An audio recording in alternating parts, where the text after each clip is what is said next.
All right, well, let's just talk about this then. Let me do a little recap, all right, as we go. So the recap here is that in this First Thessalonians and Second Thessalonians, you're going to see about Paul, you're going to hear about Silas, you're going to hear about Timothy. These are people that taught there, all right, or had connections there. And Timothy's given a report. Do you remember what it said? Did they give a good report or did they get a bad report? They got a good report about the church. Everything's going good. And he's reporting back to Paul that everything's going good. However, you can read that in here, but there's a reason why he's writing about all these other topics, because not everything is great. It looks good on the surface, but there's some other things that are kind of creeping in here. So here's some of the things, some of the problems that are kind of creeping into that church. Number one, they're uninformed. They're uninformed about things like the second coming. They don't understand it.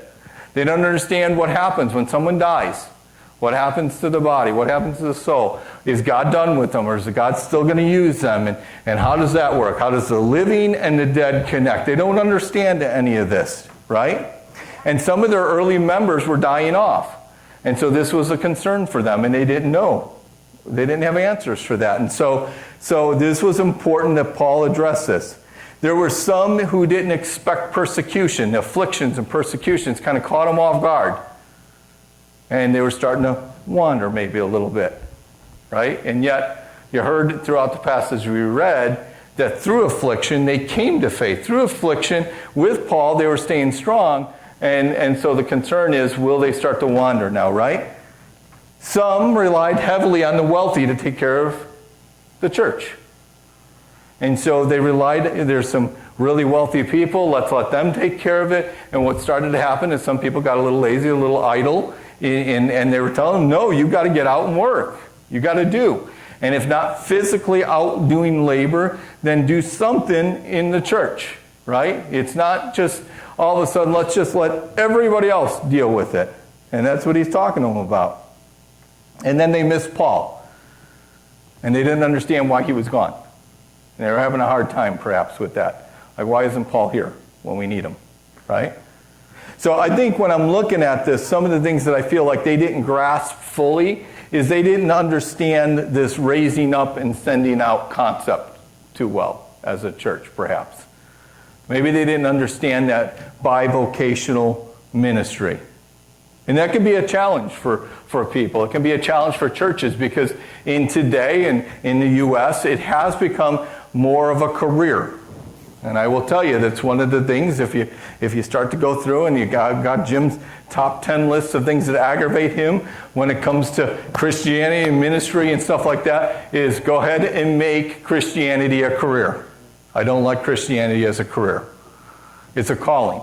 You're either called to it or you're not called to it. It's not a career. I've had many things going on in life where I've successfully worked in business, and I'll put my resume together, and I've done well in jobs, and I've left well jobs. If I needed to in the next week, I could probably go back to any employer I've ever worked with and get my job back or a different job because of reputation. I will work. That's a career. This is a calling. If this was a career, I wouldn't have taken a 10-year gap doing secular work.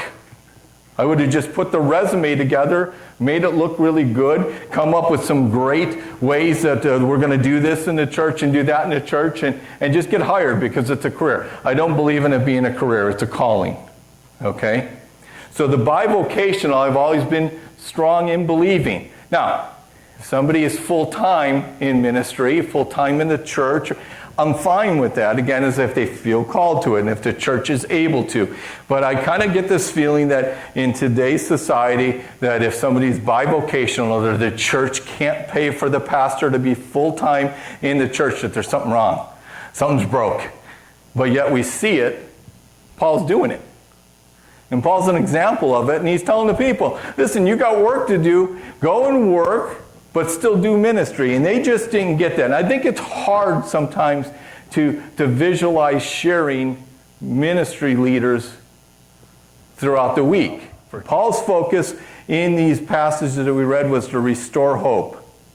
To restore hope that those who are dead and alive both share in work of the Lord, that there's a place for them and a purpose for them in the second coming. He wants to share with them what happens when somebody passes on and what they have waiting for them. He wants them to get employed. He wants them to not sit idle. He wants them to work. He wants to let them know that persecution is a normal thing. He wants to let them know that the credentials of those he's sending are good. So I know you want Paul here, but I'm sending Timothy, and he's qualified, and he's going to lead you through this. And so listen to him. And he wants to make sure that they're not led astray.